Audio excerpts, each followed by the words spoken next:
Hello, everyone. Welcome to the Laura Canfield Show, the Awaken to Happiness in Our Global series. Thank you so much for being here with us today. My good friend Lori Spagna is back with us for a brand new conversation, brand new show, talking about Ascension 2021 and humanity's new wealth, consciousness, and perspective.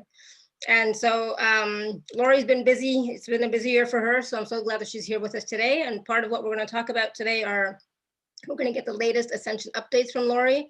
We're going to talk about how to navigate the remainder of the end of the 2020 energies and the entire 2021 gateway moving forward with effortless ease and grace. We're going to learn about the new wealth of humanity and the evolution of humanity's exchange system. We're going to up-level your core vibration into the new 2021 higher frequencies. We're going to shift into higher pure frequencies of consciousness. We're going to talk about assisting animals on a global scale. So there's a lot. We're going to cover a lot. So for those of you who don't know Lori, she is a best-selling author, a spiritual teacher, intuitive, energy healer, ascension guide, multidimensional channel, an animal communicator, DNA activator, visionary, light worker, and starseed, who radically transformed her life after a series of near-death experiences and an abduction, induction, first contact experience while living in Maui. She has helped to transform the lives of thousands of humans and animals around the world via her channeled ascension guidance, intuition, animal communication, energy healing, and sacred activations. She leads seminars, workshops, and retreats where she provides ascension training, sacred energy healing transmissions, and dormant DNA, sacred key code, and star code marking activations for humans and animals, and assists others to awaken to their alignment with the true divine source, which exists within everyone, so that all beings can live their best life ever. So Lori's been on our show many, many times, and it's always a fun conversation, a fun show, always high vibe. And so I'm so glad that Lori's back with us today. Lori, welcome back to the show. Hello, Laura. Hi, everyone. Thanks for being here, and thanks for having me. I'm so excited that you're living in Sedona. Oh my God, I've only been there once, but I absolutely loved it. The energy was amazing. Oh, I'm so jealous. I will say, first, I'm not a cold weather girl. It's the cold has been hard for me. I'm not like, and I'm a girl who needs sunshine and swimming and beaches. So that's been tough, but the consciousness here is incredible. And when I got here, the consciousness of Sedona as a feminine energy of consciousness has really spoken to me and come through a lot of my channeling too. And same with the vortex energy here, which a lot of people don't always understand vortexes, although most people in this community do, I would assume. And anyway, I've had a lot of direct like channeling dialogue with both the vortex and the Sedona consciousness. And it has also amplified so much of the healing and the work that I do, because that's what vortex energy does, you know, it amplifies things. So it's a pretty incredible place, very magical. Oh, absolutely. And, you know, there are a lot of high vibe people who live in Sedona or who've moved to Sedona in the past little while as well, right? The past couple of years. Yeah, so, I would say also I just can't believe how many friendships I've formed already here, and people who are, you know, sisters and brothers from another lifetime that you just like immediately are, you've known them forever. And that's the thing. It's like, you know, friendships I've been making. As we're moving into the new ascension energies, into the new higher vibrations and frequencies, we are being called to change some of what we do, some what we eat, who we talk with, who we associate with, who, you know, like everything is changing, right? Yeah, totally. Yeah, I mean, I think that's becoming more and more obvious because at the first part of 2020, I know when I was making the move to, you know, I was packing everything up and putting everything in storage, that was a really bumpy time. And that was really like when COVID was first announced or released, or however we use that languaging. I really didn't feel like I had any of those issues, but I was packing everything, and it was really, that part was tough because I was putting everything into storage, you know, and moving, and it was clear that I wasn't meant to be where I was anymore. But in terms of where I was going, it was just a calling. Like I was following my guidance to come here. So yeah. And that's what it's about. It's about following our guidance the best we can, listening to our hearts, listening to messages or insights or information that we get that may sound contradictory to what everybody else is saying. But if we follow that guidance and follow our heart, it usually leads us in the right direction. Yeah. And even sometimes if we don't always feel like I can say right now, if we don't always feel like it's exactly everything, two of the fundamental awarenesses to realize is, and this is a truth. This is one of the few absolute truths on earth, in our reality, is that everything changes. It's paradox, because in a sense, nothing changes, but everything is always in flux. Mm-hmm. So why do I say that? It's like, if you're following your guidance and it doesn't feel like it's everything it's meant to be, you can change again. And that's part of new way of living, is to be able to recognize that we can make change. We're never really stuck. Old paradigm, old 3D paradigm is, just stuckness. Yeah. There's so much limitation. It's like, you can't quit your job without another job, because you'll never get another job if you quit your job without a job. You can't try to get a job. You're always stuck. Everything is all about being stuck in that old paradigm. Everything's about, like, I think I made that point. It's just so many examples of how we get stuck. But in the new paradigm, it's really about the recognition that everything's always in flux and change. And so you can follow guidance in a direction and just even sometimes you don't even know why you're necessarily following it. And you might not even necessarily have all the answers or the awareness of it. And you can always make a new change if it still doesn't feel fully aligned. So it's about trusting and also going with the flow.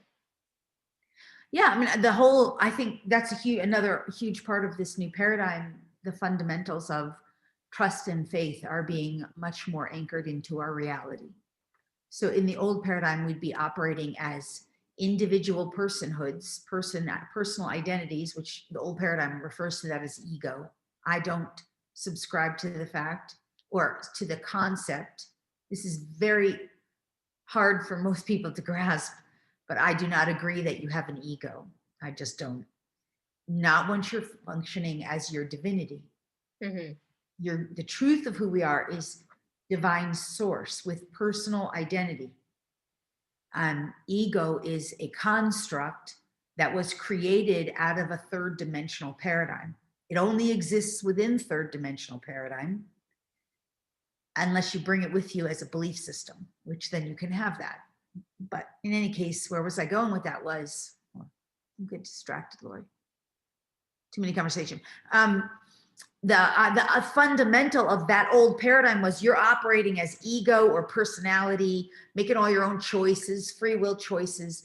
And in the new paradigm, more and more, we're aligning with our divinity, our divine source, that aspect of really who we truly are, which is an eternal, infinite being of love with full, more and more awareness that can guide us and lead us and can change as we are divinely guided and led, or as we feel divinely supported. So, but the anchoring of the faith and the trust, that's where how we got into that, is just anchoring in and awakening more and more faith and trust in that divine source that is an eternal source flowing in and through us, as us. Yeah, absolutely. Yeah. So, we're now in. One other thing on this is that, that's such a major factor from just 2020. If you were a human being in 2020 operating without any form of connection to some source, you were effed, right? That reality showed us that 2020 experience. Really, to me, the way that we had to navigate through that was through our connection with God. Every one of us went through experiences of some kind or another where our trust and faith, we had to rely on that trust and faith. We had to find and develop that within ourselves to navigate that challenging year. However, it revealed itself. Absolutely. Right? Yep, absolutely. And I'm a living example of that. And so this new paradigm, this whole new paradigm, in order to be existing in it really and prospering in it, which we're meant to, trust and faith is going to be a major part of that going forward. And that's because in the old paradigm, the divine was operating sort of as separate from us, an external God, a false sky God, which by the way is programmed into the DNA. And that has to be cleared, right? God is outside of me. God is not within me. That's that old paradigm. New paradigm is that source is within me and around me. It is all that is. So we can't, the new paradigm is that source is always operating in me, through me, around me, and all that is. And it's operating consciously in me, through me, and around me, and all that is. And so that consciousness is me. I am aligning with it. And so the will of the divine in the new paradigm is to be fully here with us, in us, through us, around us, fully operating as best as possible. Yeah, so we need that. We need that to survive and thrive. It has to be. Otherwise, we're on what we call a descending timeline. Mm-hmm. But I feel like a lot of us who are on these types of calls, we know that, right? We have that knowing that we are, that God is not outside, God is within us, that we, in effect, our source, our God, right? So we know that, but it's still difficult to know it as a concept, and know it, like really know it in our soul. Well, it is because you see such a huge part of the old paradigm is left analytical brain.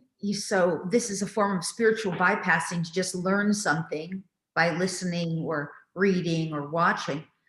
New paradigm requires us to embody. Mm-hmm. Energetically, we must embody. There's a huge difference, between knowing something that we've learned, heard, read, watched, witnessed, been told, versus the embodiment of energetic, which is full body, whole body knowing, all levels and layers of our reality. And so if somebody just learns through listening or watching, that alone is not enough. Yeah. It has to be really energetically embodied. That's why activations, energy healing, attunements, alignments, and those are all different versions of spiritual healing. Mm-hmm. That's why that is so important. It is impossible to really anchor into 5D without those aspects. Mm-hmm. Because then we're shifting from, we know it, to, we're embodying it. And the embodiment is what changes the entire experience. Why? Because if it's just coming from the mental plane of knowing, that's a mental plane. I know it. I know that source is in everyone and everything. I know it because I've been told it, because I've learned it, because it's sort of been brainwashed into me, even if it's through spiritual teachings. That word brainwash in this case isn't a bad thing. It's just, I've learned it. I know it. Of course it's true. That's not the same as yes. And so when you've got the full embodiment of it, and it's like, yes, it's reverberating in and through me. It's vibrating through every cell of my body and being. It's energetically emitting from me and radiating out from me. And therefore it is, whatever it is, the knowing, it is radiating and circulating all around me. I'm at one with all of it. And it's reflecting back to me. And so therefore my experience completely changes. This is the difference between, we'll just use a hypothetical example.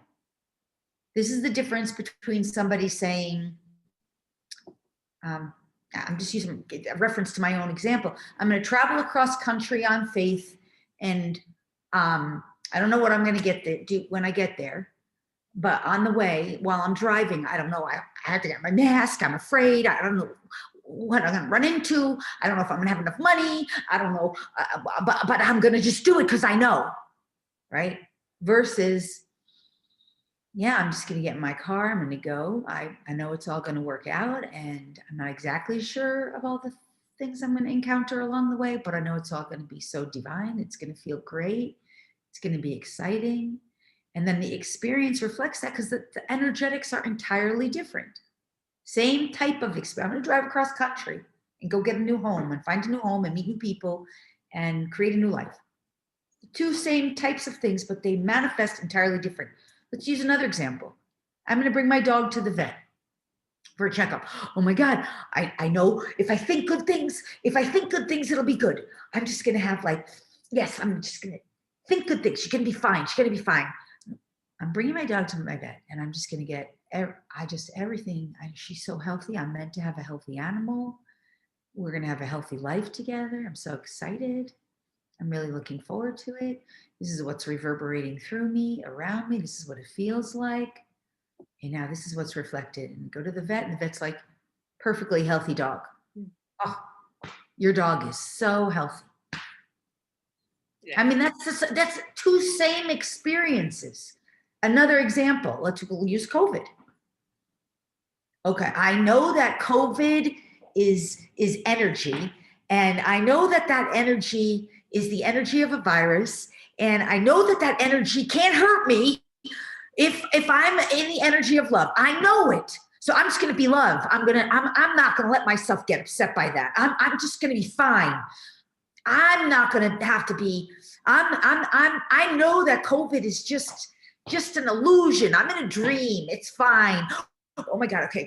But I like that energy versus I am the embodiment of love, and I am the embodiment of health and well-being. And I have the DNA within me that is so naturally immune and impervious. And I have a reason for being here. And I am health. I am the walking and embodiment of well-being and health. And I'm radiating out the highest, clearest, purest frequencies of health and well-being. I'm embodying this. It feels so good. I feel so good. And I know that my light, my frequency is radiating at such a pure frequency that I am naturally immune and impervious. And not only that, I am reflecting health and well-being out to the world throughout the totality of my being. This is the vibrational frequency that I am embodying and reflecting. And it feels so good and healthy and strong and well. And that is what is radiated back to me. And so my experience is health and well-being and imperviousness and immunity, regardless of something I might be witnessing in the playground of reality. Two side-by-side examples, multiple cases. Absolutely. So it is our intention, but it's also what energy and frequency we're vibrating at, and what energy frequency we're radiating out in our expression of whatever is going on. Full on embodiment. Mm-hmm. See, that's what it takes to really anchor into 5D. This is a great conversation, embodiment. Because what is embodiment? I mean, embodiment happens through the practical applications of what we learn. We learn about what 5D is, what it means. We learn about ascension. We learn about the DNA and the codes in the DNA. We learn about the healing. We learn about different modalities and what to do with them, and Akashic records or Reiki, and we, through the practice and application of all of this, which includes activations, downloads, attunements, through the application of it and the integration into the body, and throughout the whole resonance of the energy field, that's how we anchor into this embodiment in the new paradigm. And then we're living it. It's almost like, for me, my way of living is just, I get it. I'm not living the way people who are running around with masks being afraid are living. I'm having a totally different experience than they are. Mm-hmm. And that's the whole old paradigm, new paradigm parallel. They have no idea about this experience because they're not in this embodiment. But I've kind of been down that road before. Like, oh, you're afraid you're going to get something contagious. Oh, you're afraid of what your doctor's telling you or what the mass mainstream media is telling you. Like, I get that. I've been there. I'm not interested in it. So I found a new way. which we all can. That's why we're here. Mm-hmm. That's why we're all here. And that's what it's about. It's about, doing and being and embodying the new paradigm, the 5D reality that we would like to experience. Yes. We can't spiritually bypass our way, which Yeah. I call that carpet sweeping. That's one of my favorite terms. I've seen it so much in the love and light community that I got to the point, because of my journey of awakening, especially like the law of attraction movement, Mm-hmm. that love and light community, I saw so much spiritual bypassing. And anytime I interacted with people who were doing that kind of spiritual bypassing or carpet sweeping, I could always tell, because they would have this strong resistance to anything that wasn't positive attraction, only positivity. La, la, la, la, la, la, la land. They're in la, la land. And I realized, like, wow, there's so much tension there with those people, and struggle and strife, because you mention anything that they want us carpet sweep, because it's not all beautiful love, light, and rainbows. And that's when I realized those people aren't embodying yet. Why aren't they embodying? Because they're doing a form of spiritual bypassing. You can't embody it if you can't work with your own shadow, because you're sweeping it under the carpet and you want to be all law of attraction, all positive. You're missing the shadow.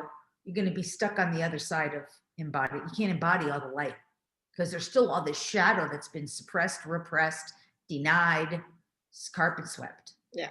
Yeah. You still have to do the work. And then eventually what happens is it squeaks out of those people, like as a psychic, as an intuitive, as a medium, like, which is just the more we do this work, the more gifts we have. Mm-hmm. More potential for gifts, because all the gifts of the divine are ours. We can start working with them and awakening them and utilizing them and applying them, right? So it squeaks out of those people, little things. They make kind of little comments like, oh, I don't want to come visit you in Sedona because, I know, people are too free there with the masks, and that's where people are dying. And it's like, it doesn't matter where you go. If that's your fear, you're carrying your fear. Do you see that's a fear? That's a fear. It's not real. Mm-hmm. So the shift from old paradigm to new paradigm, and the whole thing about becoming more embodying, more of the embodiment of all this, the light and the love, means we must identify every one of our fears to the best of our ability, all of our beliefs and belief systems, everything we've ever believed or perceived that we think is true, that's not. That has kept us stuck and or entangled in that old paradigm, because that's what keeps us like on the bridge between the two, teetering. Life's getting better, life's getting worse, things are going my way, things aren't. It's like you're on this teeter tot, because you're walking the bridge between old paradigm, new paradigm, and that's part of the journey, right? That is, we all go through that. But it means we have to identify, like, what's keeping me stuck on the bridge. It's going to be any kind of those old beliefs, belief systems, thoughts, ideas, concepts, programs, implants in the DNA, nasty stuff in the DNA that's been carpet swept and or spiritually bypassed. That keeps us on the teetering between the two realities, and will always kind of drag us along until we can identify whatever it is, clear it, resolve it, heal it. We call it healing. That's just languaging, right? So that now, that shadow's resolved. That shadow stuff is resolved. Now I'm more fully in the light. But again, it's not a pill, it's a journey, right? That we all go through. Yeah. Makes sense? Absolutely. And it is a journey, and things come up at different times, and not everything is going to come up at once. It's going to come up, I feel like when you finally get to that edge, and it's like, all right, you either like, look at this now. Well, you have to look at this now. 2020 brought almost all of it up at once for everybody. Yeah. It did.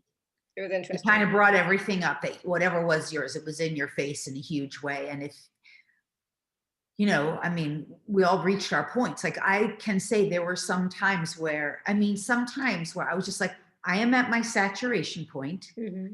So if everything collapses right now, I'm just going to breathe and be okay, because I'm at my saturation point. I would say that to God, to the divine. That's as much as you can give me. I'm done. Mm-hmm. I'm not doing another thing. I'm not moving. That's how I handle when I've reached that state of like overwhelm or saturation. I'm like, done. In this moment, I can brush my teeth. Yeah.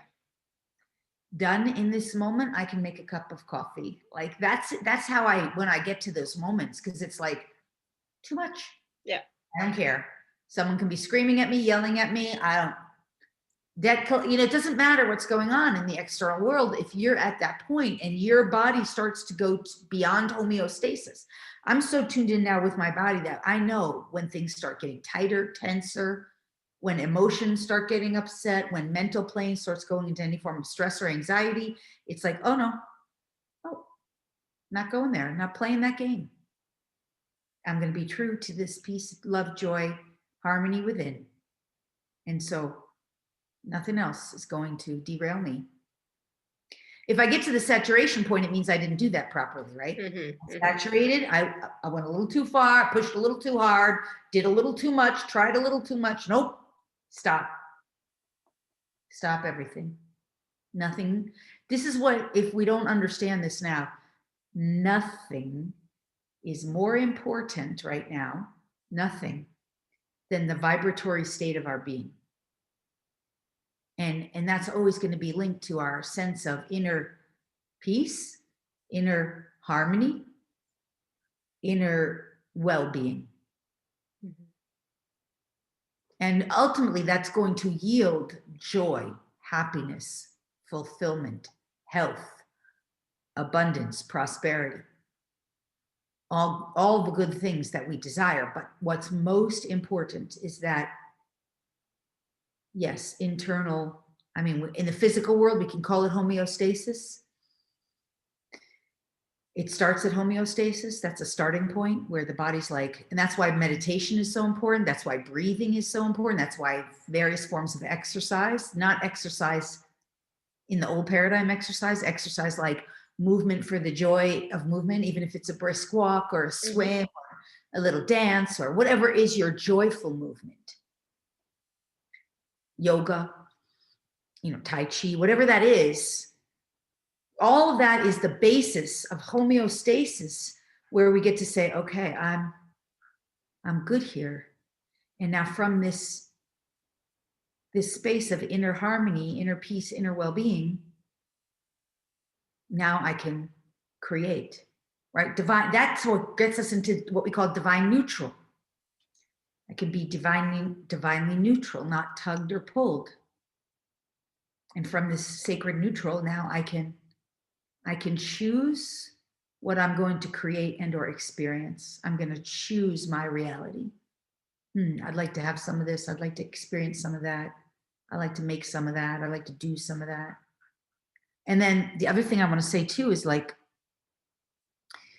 what's also just so incredibly important is that I've talked about this a number of times now in some different interviews, that we recognize ourselves as the gatekeepers of our minds. There's different kinds of gatekeepers, right? There's gatekeepers of earth, right? The crystals. I do crystal journeys. I lead crystal journeys in Arkansas, for example. We're working with crystals as gatekeepers, and we're understanding the role of light workers as gatekeepers. That's a one type of gatekeeper, but we are all as individuals gatekeepers of our minds, gatekeepers of our emotions, which includes our hearts, gatekeepers of our guts, which includes what we put into our whole body. We're the gatekeepers. So the descension path, which is, we can see in 2020, it played out a lot as death and disease and all kinds of problems. That descension path, we'll still witness it in this reality. But the ascension path requires us to be gatekeepers in a new way. So descension path, we weren't gatekeepers. You stick crap in your body, McDonald's, all kinds of crappy food, GMOs, fluoride in the water. You let doctors stick you with needles. You don't even know what's in there. You listen to false, fake news on mainstream media, lying that is pure propaganda lies with an agenda. And in in the descension timeline, we're not being good gatekeepers, and that's why people end up dying and dead. Not that I don't have compassion. Please don't receive the way I deliver as lack of compassion. I tend to say this stuff like it's fact, because I'm so neutral on it. I can deliver it in a way that might sound like I'm not compassionate. I am. But just understand, like, that's old paradigm. It's a descending timeline that's leading people to death. And so in the ascending paradigm, we must be full gatekeepers of what we let into our minds, our hearts, our bodies, including our gut. And that includes what we eat, what we listen to, what we watch. It doesn't mean you carpet sweep because someone says something that you don't like. It means you have the discernment to say, this is a shadow thing that's triggering something in me that I'm going to need to process so that I can resolve it and not be teetering, and make sure that I'm more in the light here, embodying light and love, versus, okay, I'm the gatekeeper of my mind, but I'm just going to let some toxic information on lamestream media, controlled mass media with a clear agenda to promote harmful, toxic information and vaccination programs by misleading the masses, lying, secrecy, and coercion. Like, that's not allowed in my precious mind. That's not allowed. I'm the gatekeeper out of self-love and self-care. Self-love and self-care is a new paradigm way of being. So I'm the gatekeeper. I'm the gatekeeper of what goes into my body. I will not allow genetically modified food, from all of those food sources of fast food and genetically modified food. Most genetically modified food, lots of it is like just a few molecules away from plastic. A lot of that genetically modified food in those fast food was developed as government subsidized food programs. And so a lot of it has nanotechnology in there, which we know also much of the vaccines have nanotechnology in there. So as gatekeepers, we say, I will only let that which is good and loving and supportive of my ascension into my body. So therefore, that what is radiating from me and in me and through me is of love, is of light. I'm the gatekeeper. I will be wise with what I allow in. I'll make right choices, choose the healthiest water, the purest food. I will choose the healthiest environment that I possibly can. All this stuff. All right, I've gone on for a while. No, but that is where we're at now. We are the gatekeepers. We are responsible for our thoughts, for our feelings, for our emotions, for our body. We are responsible, and Yes. we can't pass that on to anybody else. Yeah, but just also understand that as we're evolving, we're also all becoming more sensitive. So a lot of the thoughts that go through my mind, I know they're not all mine. No, they're not all mine. A lot of the emotions, I'm so empathic. I am so sensitive and empathic. That's because I've cleaned out so much shadow stuff. So I know sometimes I'm feeling something. I'm like, that's not mine. Mm-hmm. Yeah, now then that means I've got to clear my field. And at this point, I've done enough practice that I know how to do that like that. Yeah, absolutely. I can clear everyone's field. Hold on. And the whole field can get cleared now. For anyone really sensitive, I'm training everybody, but it's quite easy to clear the whole field now and restored to neutrality. It just depends. The more aligned with divine, the more gifts you have, the more of these abilities, but at the same time, the more you're going to feel other people's stuff too. Mm-hmm. So yeah, we're responsible for our own thoughts and our own emotions, but we also, with these new levels of consciousness, become more and more aware, like, oh, what's mine, what's not? Yeah. Because ultimately at the one divine source, it's all ours, but we're not functioning from that. Mm-hmm. We're functioning still in degrees of separation, duality. You're you, I'm me. We have individual identity. That's great. That we get to keep that. We wanted that for our ascension. So to some degree, even though it's in my field, it's mine. At the same time, some of it's not. Yeah. I'm responsible, but I'm also responsible for knowing, that's not mine. I can clear it. I don't have to take that on. Makes sense? But again, part of that is recognizing and in recognizing that not everything is ours and what to do with it. Right. Right. It's a whole new game. We're playing a whole new game on Earth. Yeah. So Whole new game. it's a And whole we're new learning, experience. It's, yeah, go ahead. we're learning new rules of the game. Old paradigm, old game. We didn't even know what the rules were. It was like the name of the game in the old paradigm was fear-based reality that is controlled, dominated, and manipulated through secrecy, coercion, manipulation, lies, deceit, false energetic exchange, false narratives, the game of unconsciousness, separation, duality. Mm-hmm. Fear-based reality set up in a hierarchical, patriarchal, oligarchical system, controlled by basically negative aliens, so nobody even knew existed. That's the old paradigm. Everybody's starting to break free from it, barely breaking free. Yeah. New paradigm is oneness, divinity, divine alignment based in love, peace, joy, harmony, well-being, full prosperity. The rules of the game are align with the laws of the universe and the law of love, the law of one.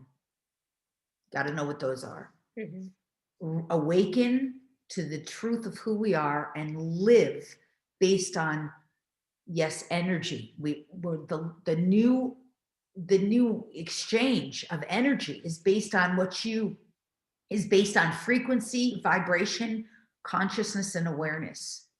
What are you conscious of? What are you aware of? What is your perspective? Any perspective is allowed here. All perspectives are allowed. Not all perspectives are absolutely true, real, or right, or accurate. They're all allowed. They're all permitted. Your perspective's fine. It's more important that we live in harmony. You can have your perspective. I can have mine. We can coexist. That's all new paradigm. We don't even know what that is to be that way. We're just learning. And most people don't even, excuse me, fully understand laws of the universe either. Mm-hmm. Sure. So important to understand the laws of the universe and how they work. Because the navigation from old paradigm to new paradigm, nothing in the old paradigm is true anymore. It never really was anyway. It was all lies, deceits, manipulations, secrecy, coercion, etc. And we didn't even know what was going on, right? I mean, war, fighting, killing, death, disease, dying, those are normal staples in this old paradigm. Mm-hmm. Lack, poverty, limitation. I mean, that's how we've been living, like a bad freaking dream that we thought was real and all there was. So this navigation, you start realizing like none of that stuff's true, but I don't know what is true. What's true? So this is when we're teeters, we're leveling up, we're changing our vibration to get to this new, we're up leveling our vibration, clearing out the shadow, resolving our issues, activating and awakening more of the light, aligning with more of our divinity. And we don't know what's true. Well, that's why the universal laws are so important, because those laws are like, here's what's true. Here is not only your platform, but also what will really guide you and lead you. Law, the universal laws, those laws are unbreakable. So over here, the first universal law that pretty much everybody learns is law of attraction. Mm-hmm. It's the first thing, because it's like, oh, there's something better. There's something better. I want to be the law of attraction. I want to attract better to me. How do I do that? Okay, it's a good law. It's true. It's real, but it doesn't work independently of all the other ones. Got to know all the laws, because they're going to be the foundation, the platform, and the guidance to anchor into 5D. After that, by the way, because the laws are on 6th-dimensional frequency bandwidth, you can go past the laws. But you can't go past the laws until you're anchored in 5D, more or less, and you understand and you're working with them, because they are the guideposts that basically get us to this new platform. Does that make sense? Absolutely. And the thing is, like you've been talking about the laws of the universe for a long time. You've done classes on the laws, you've been working with the laws for a long time. But I think still a lot of people don't even know that there are laws of the universe, or how many there are, or how to work with them. Like they still don't know that kind of stuff. So, yeah, I know I've been teaching that, and I have a membership where I have a full course on it. And I will tell you, even when I taught that full course, and it's an awesome class. I mean, it's 2 hours, 2.5 hours, and really gives you the platform and the foundation of it. But a couple of years later, more than a couple of years later, I was in Florida, and all of a sudden I had this rush of energy come in, this whoosh, and this consciousness came into my brain, sort of. I don't know how to explain it. And it said, I am the law of aerodynamics. I'm going to teach you what you need to know about aerodynamics. And I was like, like when you get one of these, brain goes into altered state, feels really good, don't know what's going on, doesn't really matter, know something really awesome's happening, great.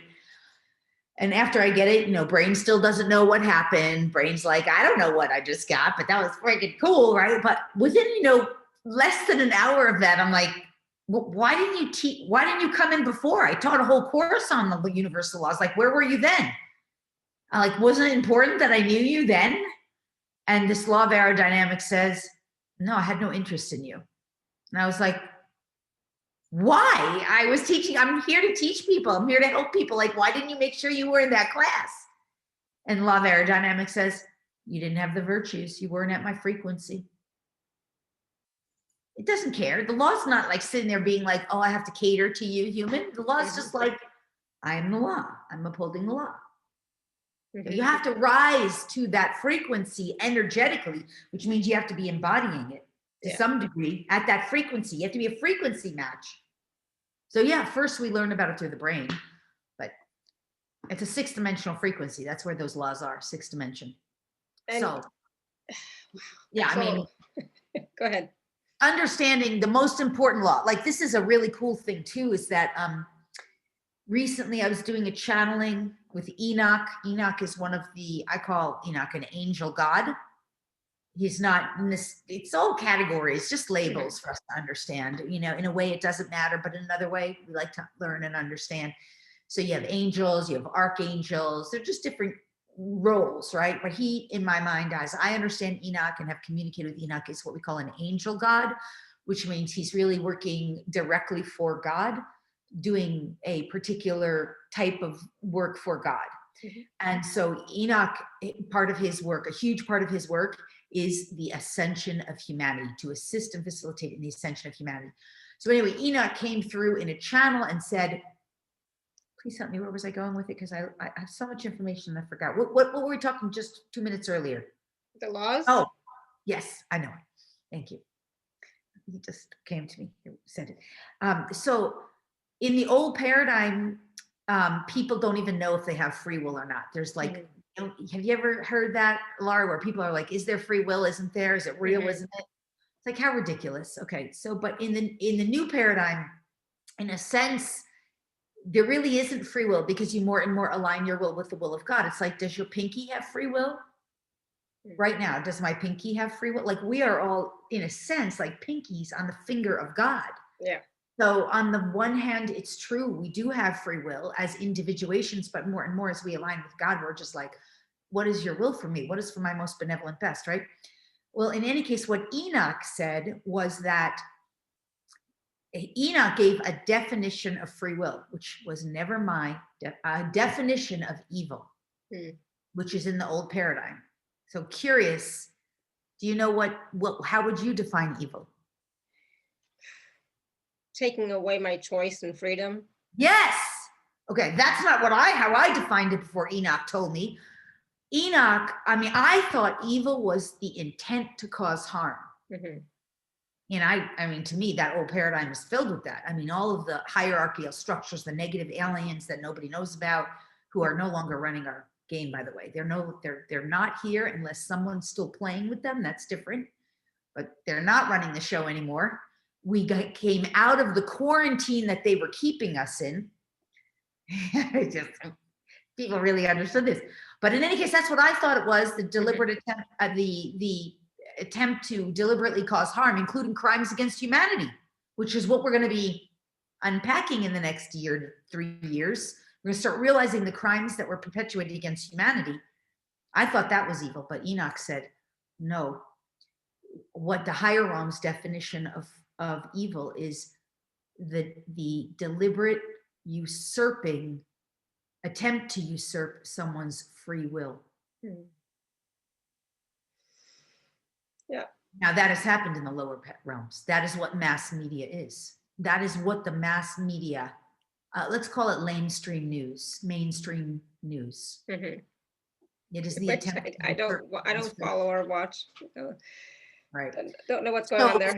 So the new paradigm then becomes more and more where we're aligning our will with the will of the divine. And in this case, the will of the divine is your own eternal ever being, right? Okay, on the way, we embody more and more of our higher self. For me, I am my higher self. I don't sense like a higher self. That is already, I am already embodied as my higher self, but there is, of course, there is an ever eternal being that is an aspect of creator that created me. We all have this, an ever eternal being that created us as individuations of source, creator, God, which isn't all the same thing, by the way, but levels, layers of definition, understanding, perspective. And that being is the divine. So we are aligning our will with the divine because it wants, chooses, desires, and intends for our divinity to flow through us, to work in us, through us, as us, to guide us, to lead us, and to provide to us all those beautiful experiences that we all want: happiness, health, well-being, joy, prosperity, abundance, service, and contribution for the joy. I'm not here for I'm here this is my joy. Sharing this. Absolutely. And there's so much sorry, go ahead. This is part of my service, to teach these things and share this and help others on the journey. So it's coming from a place of my joy. Otherwise I wouldn't do it. Yeah, absolutely. And that's the thing. It's like, what brings you joy? And whatever you do that brings you joy is going to raise your vibration and also at the same time raise the frequency of the planet to joy. And what it does also is that it enables other people around you to also choose that. That's what we tend to forget. If you are in joy, or if you're feeling good, or if you're feeling happy, whatever you're feeling, the people around you are going to see that and entrain to that if they so choose, right? So, it helps everybody when we maintain and are responsible for our vibration, for our frequency, for our thoughts, for our emotions. Yes. And I just say one thing is I have developed within, I so agree with you. It's just really about frequency bandwidth. And what happens when you have a lot of light, and one of my core, we have different divine, like we all have access to different kinds of divinities, and we can have them all: divine wisdom, divine truth, divine love. One of the ones I found that trigger people the most is divine truth. It triggers them, and it'll trigger them to think things like, they'll immediately go into polarities. Oh, this is right, that's not right, this isn't what it also triggers their judgments. I just saw someone write, "Why are you being so political?" I didn't think I was being political at all. I didn't support any Democrats or Republicans, but I would suggest that divine truth just triggered somebody's issues on whatever political. I don't know. I don't feel that I said anything political, but sometimes divine truth can do that. But there's all different kinds of divine, when we're really in that divinity and we're holding that light. I mean, divine peace is another one. Divine peace. And to me, divine peace is one of the most enjoyable frequencies, because it tends to it's not destabilizing very much, although it will destabilize anything that's warlike, but it usually will transcend that very quickly. There are all these virtues that we develop more and more as we are more anchored and aligned with this new paradigm. In any case, divine wisdom is a beautiful one. I love that. Divine peace, divine truth, divine love. Not everybody loves love, by the way. Everybody thinks they want love. And everybody at the core of our being wants love. Of course we do. We want love. We're here. We want to know we're lovable. We want to experience ourselves as lovable. But if you've ever done healing on anyone or you've ever sent them love, sometimes what they send back to you is like, blah, all their stuff comes back at you. So not everybody wants love. Well, not everybody is willing to receive love. That's right. That's a better way to say it. That's so true. That's a better way to say it. Because everybody at their core does want love, but yeah. Right. I used to do healing on my brother. I mean, I learned this years ago, also when I was living in LA. I would send love to divine love to my neighbors because they were very, I don't know, just disruptive.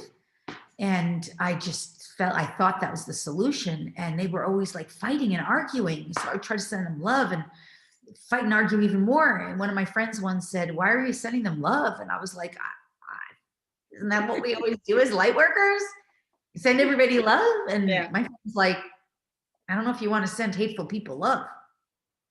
Just gonna amplify their hate." I've had a lot of that stuff in my life. But, the more you're aligning with any of those core frequencies, it's going to trigger the shadow in others. That's what I'm saying.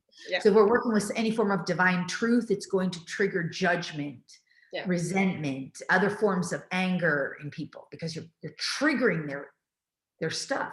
If you're in divine love, it could trigger unworthiness, undeservability, those kinds of lower frequencies. And that did happen in 2020, a lot of that too. Absolutely. I'm just going to say one thing to Letty, and then we'll end this little piece. So I'm not political at all, and my daughter hates it when I say that, but I'm absolutely not. And I'm not American. I'm Canadian. I live in Europe. Blah blah blah. So, but the mainstream media, whether Donald Trump used to say stuff or not, is besides the point. The mainstream media, what you're receiving from there is not the truth of what is actually occurring on the planet. It is propaganda. It's important to say. Well, thank you for clarifying that. It's just important to say the news media is owned by 5 major conglomerates. That is a fact. And that is not a conjecture. In those 5 major conglomerates, if you trace the money bags, will be traced to the same big bankers, also own all of the big pharmaceutical companies. That's not conjecture. That's not political. That's just follow the money and you'll see where the stories are coming from. Well, this is part of coming out of the 3rd dimensional paradigm of secrecy. We didn't know that. Nobody knew that, because the way that those money bags were, what they did was they would hide it in like conglomerates that owned conglomerates that owned conglomerates, and then the purse strings. It was all very hidden, really smartly hidden. Yeah. In the new paradigm, that stuff cannot be hidden anymore. So and that's what's changing. That's not political. That's not like Trump or this one, and it's just a fact that we're waking up to. And unfortunately, it does upset people. And that's an example of divine truth coming out that can be upsetting. It is upsetting. Yeah, and it's okay, because I mean, like, all these things are going to come up. It's very upsetting. Because nobody wants to believe that we're being manipulated. Nobody wants to believe that people are doing bad things on purpose. Nobody wants to believe that. That's, again, bypassing. I get that, right? But it is about recognizing that the new paradigm is changing everything now. So the old paradigm is slowly crumbling away, is slowly passing away, and we're moving into the new. Right. In order for it to change, the carpet sweeping has to stop. That's why this stuff gets exposed by divine truth. Yeah. And the other thing I just want to say, like, I think it's really mean to type in "this is boring." I think that's mean. I don't know. That's mean. Like, what? Then don't be here. Hang up. Because I think there's some great stuff that we've said and shared. Absolutely. And there's been some great content and great wisdom that we've talked about already, right, on this call. And part of it, this really is about getting down to the truth of who you are and what you want to experience, right? Getting down to the truth of what works for you and what doesn't work for you. And, part of what we're moving into now is that authenticity, which we've been talking about forever, but really now it's about embodying that authenticity, right? And, so you choose, right? We all have choice. We can choose. We can choose to what we listen to. We can choose what we put into our minds. We were talking about that earlier, right? What are you choosing for yourself, right? And so sometimes we have to have these hard discussions that nobody wants to talk about, so that we can look at what is still triggering us, what is still coming up to be cleared. what's shadow work is still there for us to look at and clear and work with. Yeah. You know? I mean, for me, I don't even see, I don't have a trigger on this stuff either way. It's just the direction that the conversation went, but I don't mind having any conversation about anything. I enjoy consciousness. Yeah. That is because I'm in more like of that neutrality where I can really just share what comes up and where it's guided or led or what's meant to be. I really do see my conversations like this is always, I give way to let what's meant to come through. Yeah, and it's always very uplifting. And that's what you have to get. When we're talking about consciousness, consciousness is about what is, not about what we want necessarily, Right. you know, not all the rose-colored glasses and blah, blah, blah. No, it's about what is and what is in this moment. What is coming up for you in this moment? And what, you know, like, I've had the past couple of months have been hell, right? But we're moving past that. You know, we're getting through that, and now it's like there is light at the end of the tunnel. It's like, yay, thank God, right? Mhm. And so it's like, you know, recognizing that, yeah, that was hell, but we're getting through it and we're getting better, and it's like everything is, you know, getting better to where to more of what we want to experience. I'm talking about me personally in my life, right? So, you know, it's like I'm not going to ignore or put my glasses on so that I don't see what happened. I see very clearly what has been going on for the past couple of months, and I see very clearly what's going to be coming up in the near future, you know, more or less. But it's like, what am I willing to embody now for myself? What am I choosing for myself? Am I going to stay in fear and doubt and uncertainty? No, because that doesn't work for me. For me, what I've learned is like trust and faith and surrender to what is, and at the same time, you know, focus on, all right, what do I want to experience? Also choosing that. It's like really stating out loud to the universe, to God, creator, what do I want to experience? I want to experience more of this. And I'm so grateful that this is happening. And I'm so grateful. And I want to experience more of this. So, you know, it's like, it's not always love and light every single moment of the day. I've had many moments when I had freakouts and I didn't want to do the show because like, I just can't, right? You know, Lori talked about saturation point. I've had many saturation points where it's like, God, I just can't take one more thing. I cannot take one more thing, right? Yeah. And so part of that is Let being what honest with yourself. Being honest with, sorry, go ahead. No, I'm sorry. I didn't mean to interrupt you. Well, I was just saying this is about being honest with yourself and also at the same time being honest with God, creator, source, you know, and stating directly and clearly, enough. I can't, right? And then when you know you get back to your equilibrium, it's like, okay, I'm fine now, you know, thank you. Then you can move forward. But give yourself a chance to breathe and give yourself a chance to really look around at what's true for you. Don't always believe what you hear from everybody else. Tap into your knowing, tap into your truth, what is right for you, and see how that resonates. The other thing that I think is really worthy of discussion is two things I want to bring up here. One is the topic that we started on earlier about gratitude and being grateful. And the other is the topic of the value of what you're offering, the value of what one is offering. And I'll demonstrate how these two are linked. So gratitude is an expression not only of words, but it is the gratitude of what is. So for example, if someone's sharing something, whether you like what they're sharing or not, the gratitude is the expression that the divine is working in and through and around everyone. And it has chosen any individual, in a sense, as an expression of itself. I say it because I see it as all gender, no gender. It's all that is. So it has chosen each and every one of us as an expression of itself to express however it expresses. Now, the gratitude is an expression of the recognition of source working in and through any individual, however it's expressing. And gratitude is also an expression to the divine, all that is, for whatever is.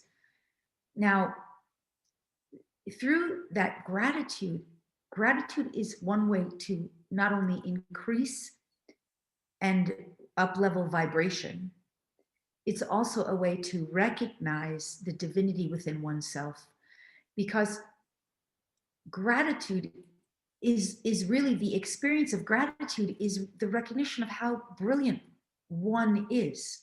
So as I express gratitude for the brilliance, the magnificence of another, for example, you, Alara, just for putting this show on, just for an act of your own kindness, service, and generosity, or to me for showing up and giving, it's because there's the recognition of the brilliance and the magnificence there. Only one who is brilliant, magnificent, and divine really expresses gratitude in such a way. So it's the recognition of the divinity within oneself.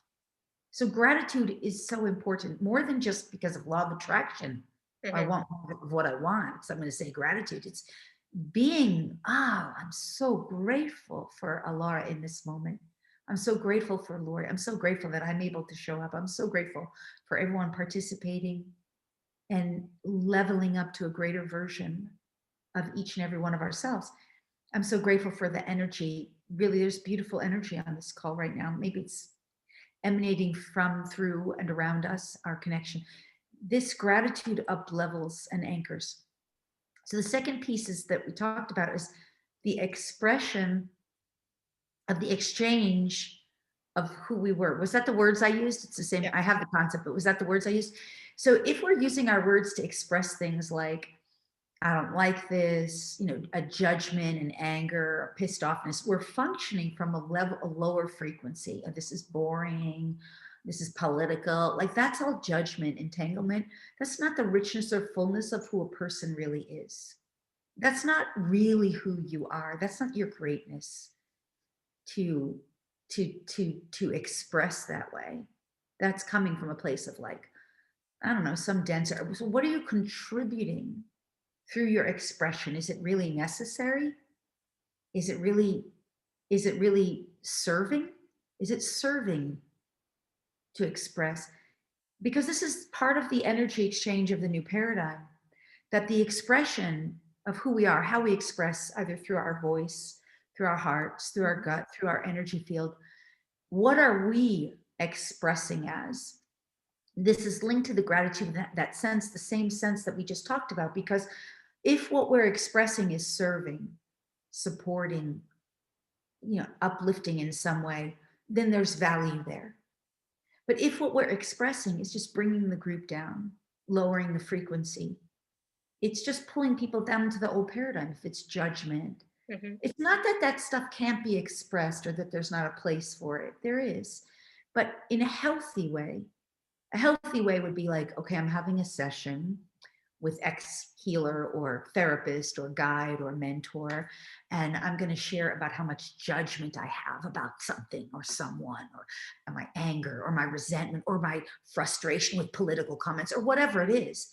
That's the healthy, appropriate way. I want to process through this. I want to resolve it so I can up level. But if we're just sharing, like, that's so old paradigm to be just sharing words of hate, for example. I call those hate words. Anything that lowers us down into an old paradigm, that those are not unbecoming of us in the new paradigm.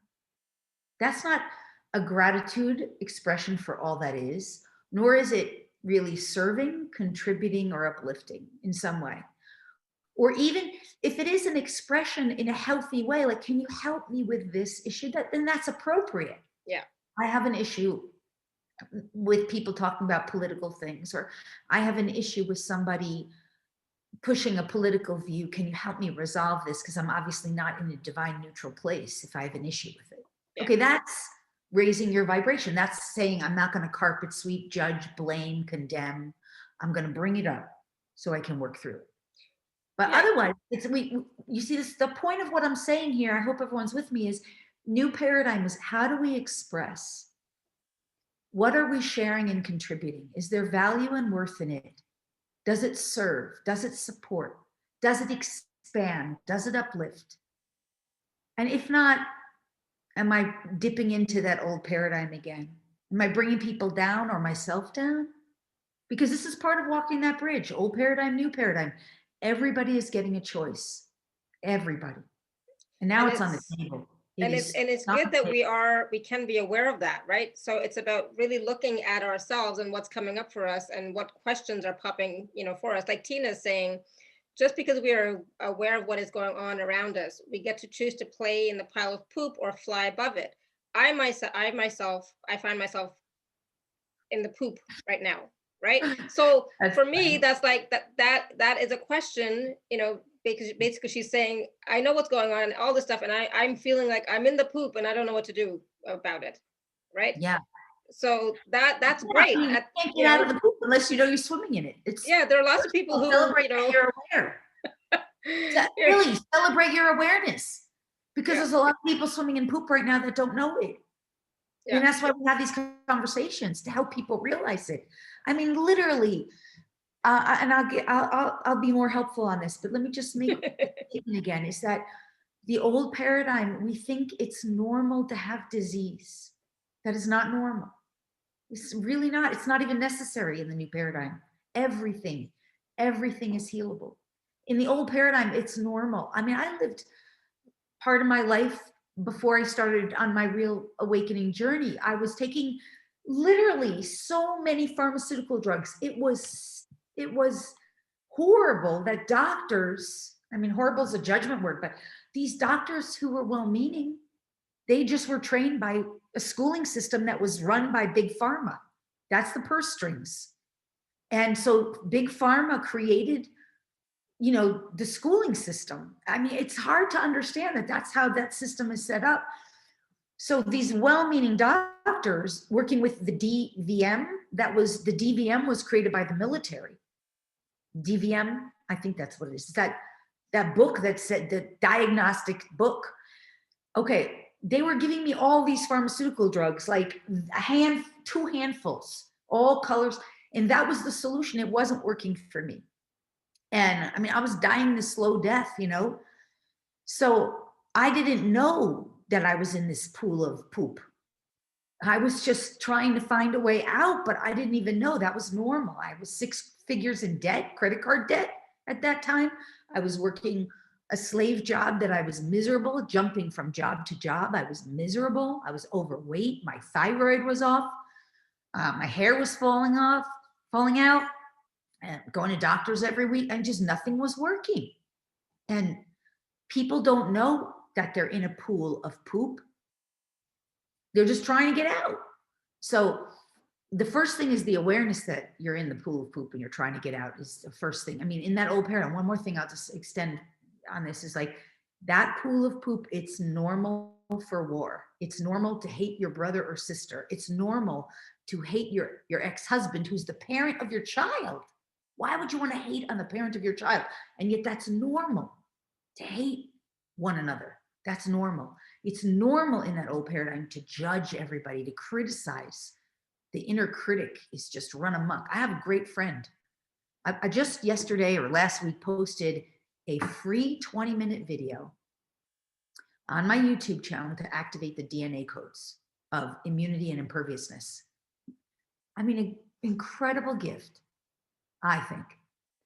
And then, based on a lifetime of my work, free on YouTube. And one of my very good friends writes me a letter saying, and she's a high vibe channel, how much she's so grateful. First sentence, thank you so much. I really felt it. And then 3 paragraphs of criticism. And I thought, wow, she doesn't see her inner critic there. Like, wow. I don't need that. I just gave something for free. I have no interest in peanut gallery critic. I don't need it. Yeah. Not interested. It doesn't serve me. It's not like I'm already trying to be my best. I'm not perfect, but I am actively engaged in doing my best, and I'm very aligned with but that's normal. That's normal. So, okay, long elaborate story to get to the point. How do we get out of the poop when we're in it? And I mean, it's the same thing over and over again. The recipe for success out of old paradigm into new paradigm is this simple. Number 1, identify it. Whatever it is, identify it. Whether it's things you've been believing, ways of behaving, things you've been doing, people you've been involved with, activities. Okay, I'm sorry. I was just looking at my dog here because she just got up. Energies you've been entangled with, places you've been going, whatever it is that is not working, judgments you've had, a thought that you've been thinking over and over again, a feeling of depression, whatever it is, you identify it. And this is not going to happen once. It's going to happen. It's like taking a shower. You do it almost every day, you know? It's like brushing your teeth, daily ritual. Whenever it comes up, you identify it, journal about it, write about it, get in touch to the degree so that you can bring it up to your awareness so that you can resolve it. So that is step 2. You have to resolve it. How are you going to resolve it? You're going to find varying degree, all kinds of tools, some kind of healing tool or modality. EFT is a great one. Any form of energy healing or clearing. You can work with a healer for your tough spots, your blind spots. Mother Nature is absolutely going to help. Go out into Mother Nature. That is a foundational principle, foundational tool. Anything in nature, any kind of sunshine, breathing in sunshine, allowing this, you don't have to put your don't do anything dangerous that you think is dangerous. Just letting the Son of God is a healer. Mother Earth is a healer. Movement, body movement, any form of movement. We talked about that. Expressions of gratitude, a platform for uplifting yourself out of the mud, out of the poop, and then changing what you've been doing. Whether it's saying, I'm just not going to hang around that person anymore, or I'm not going to watch the news, or I'm not going to listen to mainstream media, or, you know, you have to get rid of or omit the things that you were doing and or engaging in that were keeping you in the mud, and then choosing these new healthier behaviors as you're identifying whatever you've been unconscious of. And as you're working with your own modality to heal and resolve it. Mm-hmm. And I think that is the recipe right there. It's that simple. Identify what it is, lift it, clear it, resolve it in whatever way is right and appropriate for you, make appropriate changes, incorporate healthy ways of being and living, which includes nature, healthy food, healthy movement of the body, working with a support team, whether it's a personal healer or guide or mentor. And of course, I didn't mention meditation, but meditation and breath work. Yeah. That's the recipe.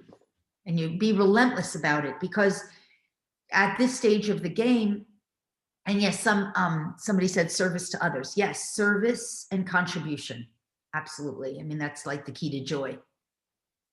That's where we find our value and worth, really, is through our service and contribution. And it's not where we find it, but it helps us discover it from within ourselves.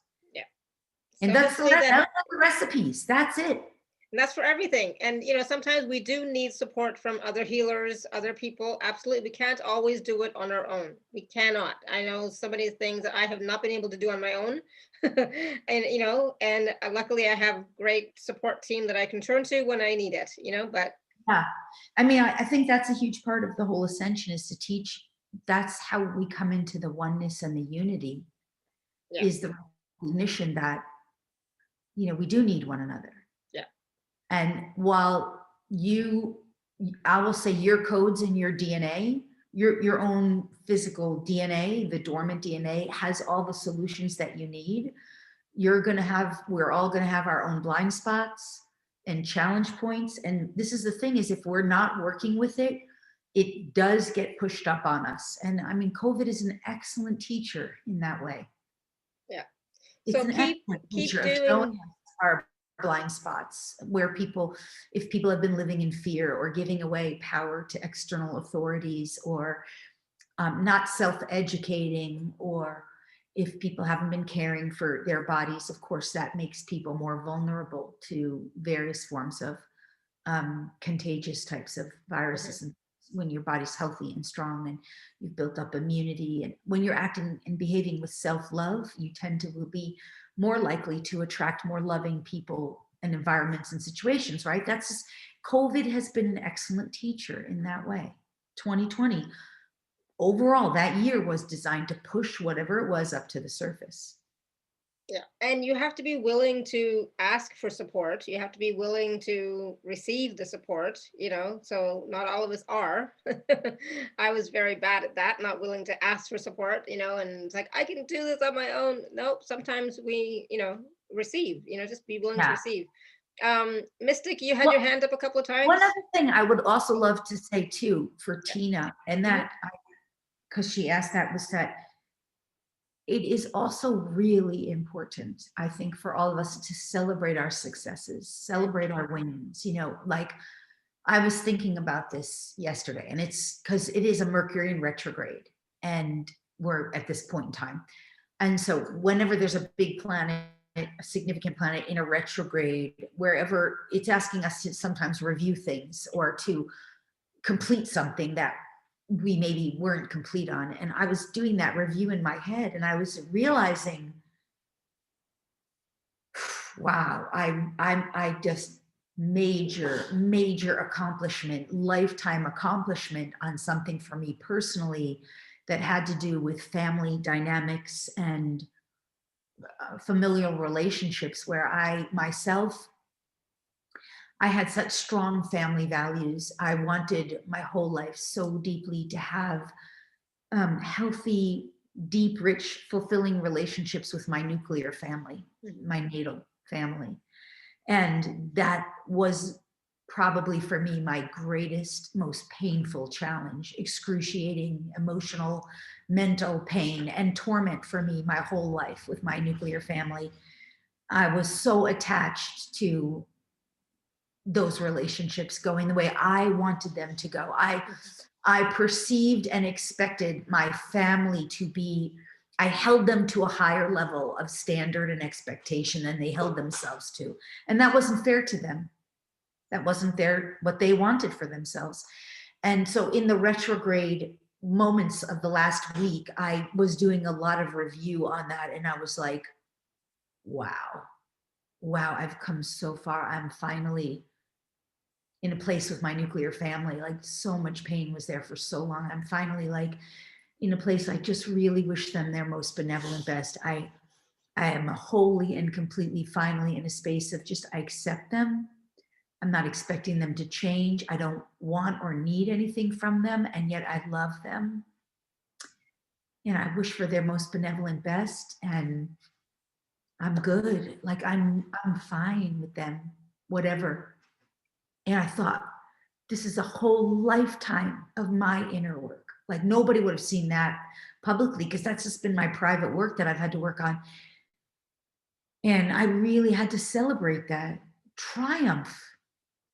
And I want to say that to you, Tina, that I'm sharing that story for you because Tina as a name, namology, I love namology. It's one of my teachings and trainings. Tina is a name that means and translates to one who seems small but is hugely triumphant. The T letter in and of itself is a letter of triumph. Sorry, I got it. My dog, hold on. Lady, I don't want you to just leave that. So she just did a little poopies in an appropriate place, because I have her in a safe place. I just wanted to cover, it's a little blanket, wanted it out of the space. Anyway, so Tina, I'm sorry, Tina, but isn't that funny? Because you asked the question about, being in the poop. So Tina is a name that carries so much triumph. Your T is meant to take the trouble that you've had, like a broom, sweep it up and turn it upside down and become triumphant. That is a huge part of your journey, Tina. And so the reason I shared that story, which was very personal, was just to help you to realize, like, you are coming to a place of triumphant in your life. And part of what's going to get you out of the poop is to celebrate your triumph, even if it's personal, even if it's private, within yourself, which is the most important place to do it anyway. Celebrate your triumph. Look for all the ways you have been triumphant with your journey. That's going to level you up out of the poop in a big way. And we are all discovering our inner triumph in different ways, but that is a namesake for you, that you chose your name, Tina. And I hope that's helpful too. I hope that's helpful. Thank you. And yes, TLC, I saw her put in the comment there about tender loving care too, TLC. I love that. Yeah, her initials. So you're here to do tender loving care for yourself to help you. That's another perfect way to get out of the poop too. Yeah. Tender loving care with ourselves. As we are tender, loving, and caring with ourselves, and yes, with others too, but certainly when we need it for ourselves, that gets us out of the poop.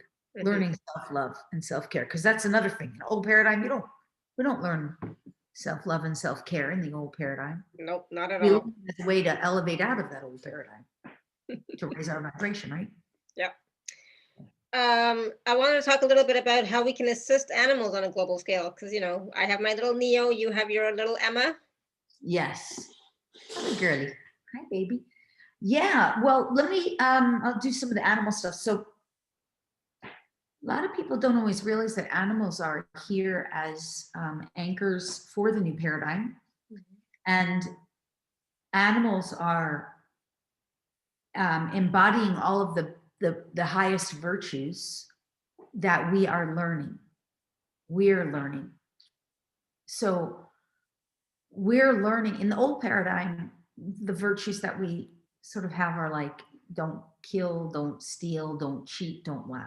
Like if you're honest and a good person, that's kind of, those are like your core virtues. And, you know, you try to be a good person, and maybe you're a good Samaritan in the old paradigm, right? You do some nice acts of kindness, random. I remember that was like a big thing for me when I first started waking up. I was like, I'm going to do random acts of kindness all the time. And it was a good staple, right? But like in the new paradigm, the virtues that we develop are just, we have so many wonderful virtues. The animals are anchored. They already have those virtues. They're already behaving in those ways. So anyone who's ever like had an animal companion, you know that they're the embodiment of those best virtues. And you know that they're here to help us learn from them. You know, they don't have to learn forgiveness. Dogs don't have to learn forgiveness. Cats are not learning interdimensional seeing, you know, but they already have that.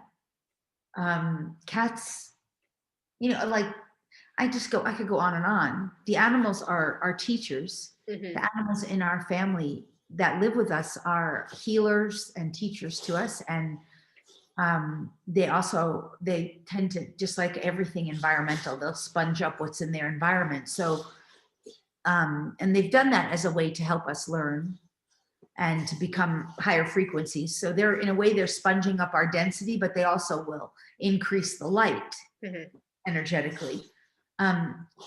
So yeah, I mean, it's really helpful to understand if you have an animal companion. It doesn't even matter. It could be a fish. It doesn't matter what type of animal. They're all functioning with this kind of divine mission to help humans embody the highest virtues available, and to teach humans about these highest virtues, and then also to help humans heal and resolve the density or the shadow aspects that we've carried. So that's overall like a mission. She's playing with something on the gate. Can you hear that? I'm gonna pick her up. She has a lot of patience with me, and she'll be really quiet for a long time. Oh yeah, she's doing great. I've already got that down with her, but anyway, so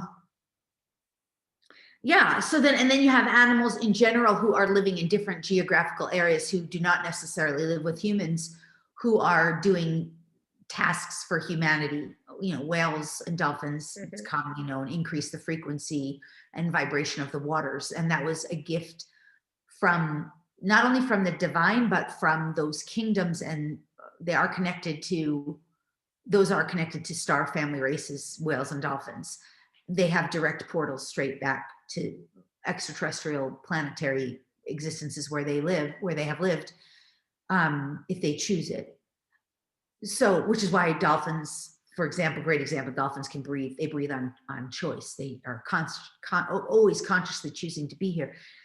So they're doing that mission for humans because they knew that we had the capacity to destroy our waters and that we would go extinct if we didn't keep our waters clear. So they commissioned themselves, in a sense, as active service to help keep the waters clear. For example, elephants, another one, I talk about this a lot.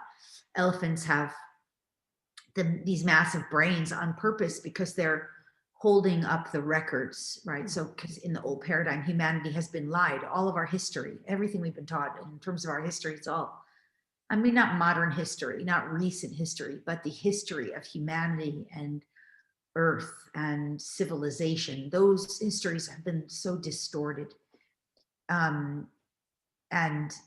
manipulated. And so the elephants with their huge brains have the history of Earth.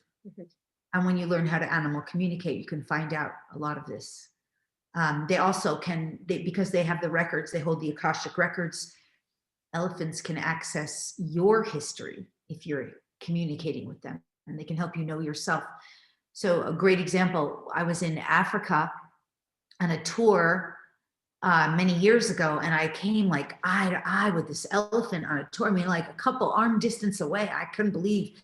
And this elephant, I had one of those eye to eye moments, you know, like, and I like had my life flash before me. I just in a second, like saw my whole life. Like that elephant was able to see it and flash it to me. Like, I don't know if this elephant was looking at my story or showing it to me, but the words that the elephant said to me were, remember who you are.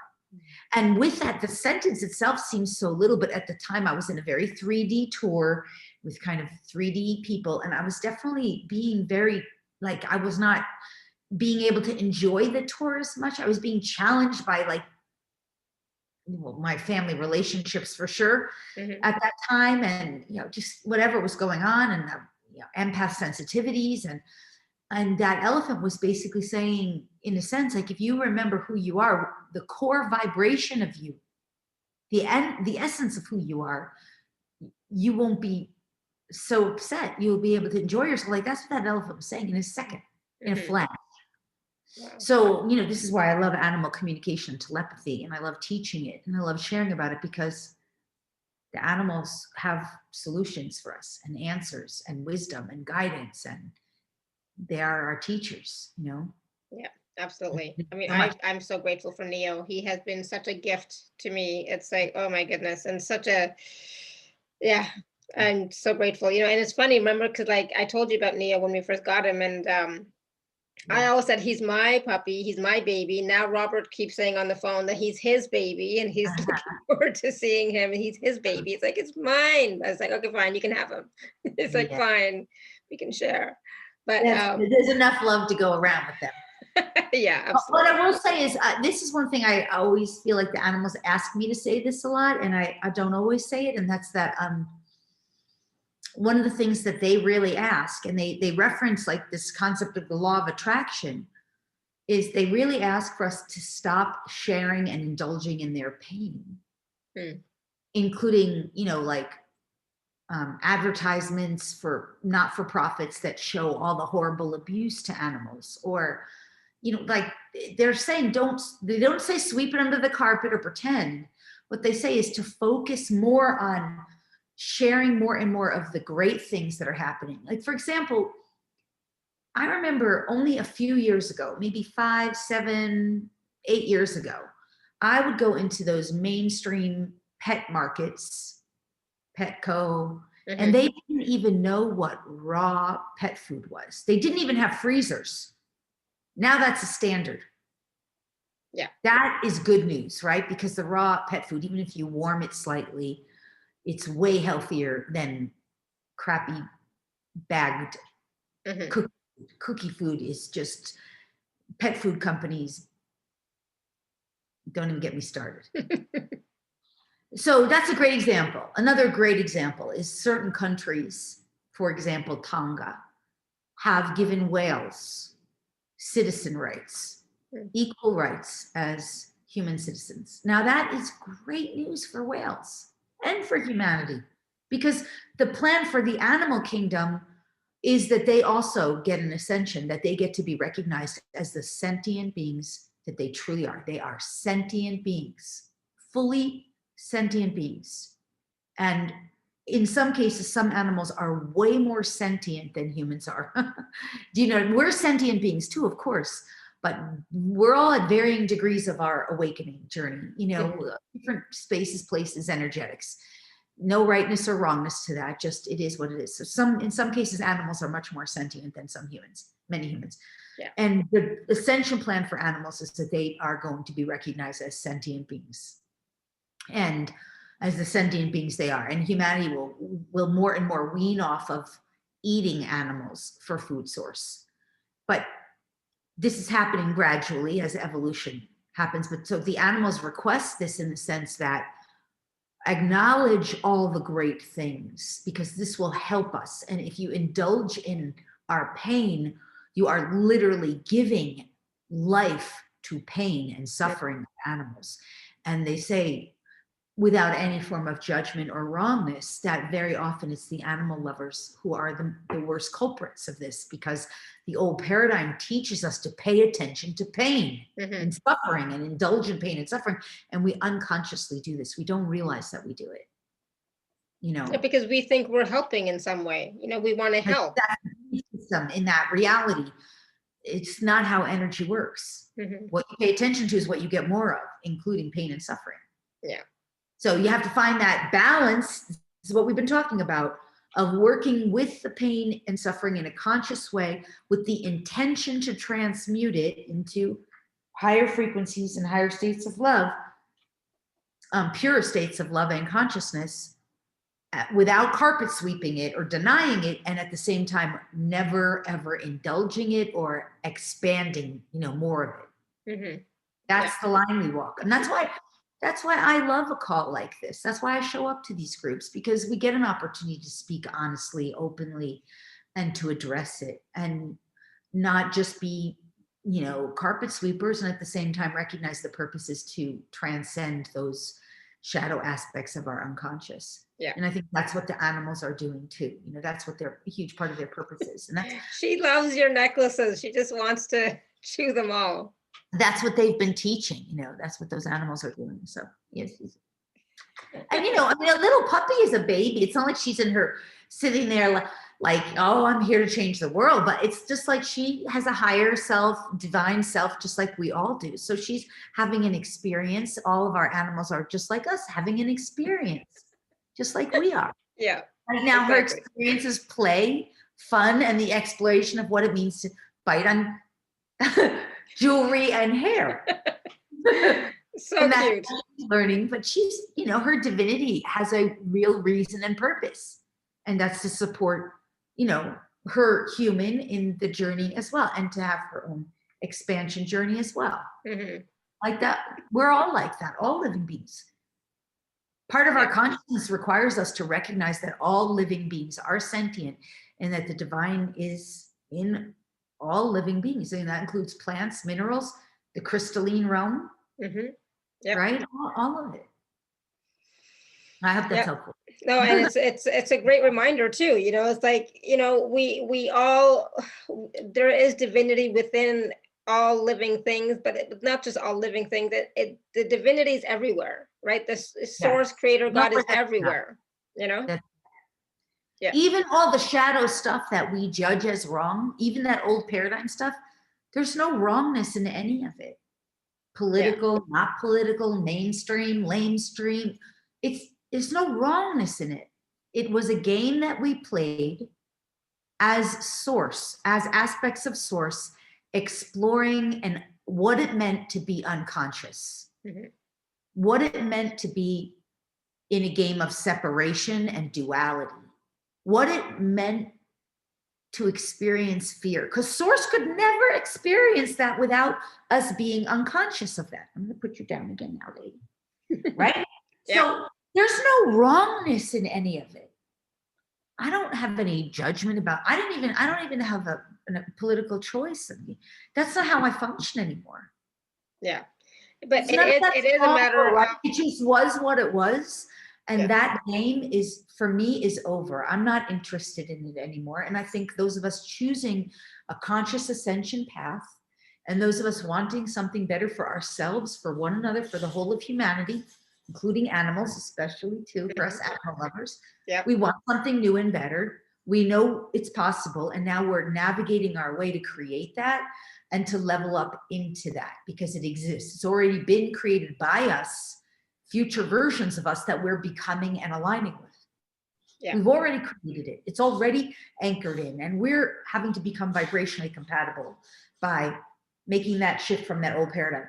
But none of that's wrong. It's just a game we played. And it's no fun. I don't want to play with war anymore. Do you? I don't want to play with fighting anymore. I'm not interested in argument. I'm not interested in debate. I have no interest in that. Yeah, exactly. I don't really care about being criticized. I've been criticized enough, haven't you? Yep. It's really fun to play with that. I really do love celebrating other people's triumphs, their successes. Last night was one of my new besties, her birthday. Aurora, yeah, I saw that. Aurora's birthday, and we all went out. There were a lot of us. And I mean, we went around the table and we gave her affirmations of love, and she was receiving that. And I mean, that's a whole new game. Like, that's so much more fun to celebrate someone's wonderfulness. I mean, I was just so happy to see her having such a good time. I was so glad to be part of a circle of people who are just loving on someone. Yeah, it's beautiful. That's a new way of being.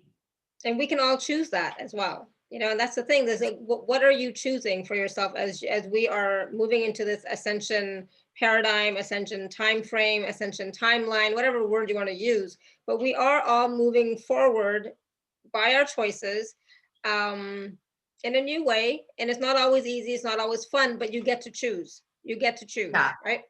Yeah. Yeah, I mean, it's definitely not always fun. There's definite choice moments where you're like, I can go down this road and get upset, get angry, get mad. You know, I can choose an old way of being, or I'm going to choose a new way of being. And I talk about that a lot in a lot of my classes and teachings. Is what you have is these frequency fences.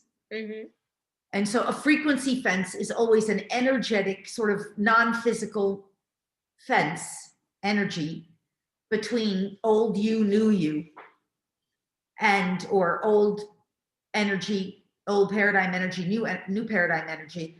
And so you, the experiencer, when you come up with one of these frequency fences, usually some part of your shadow gets triggered.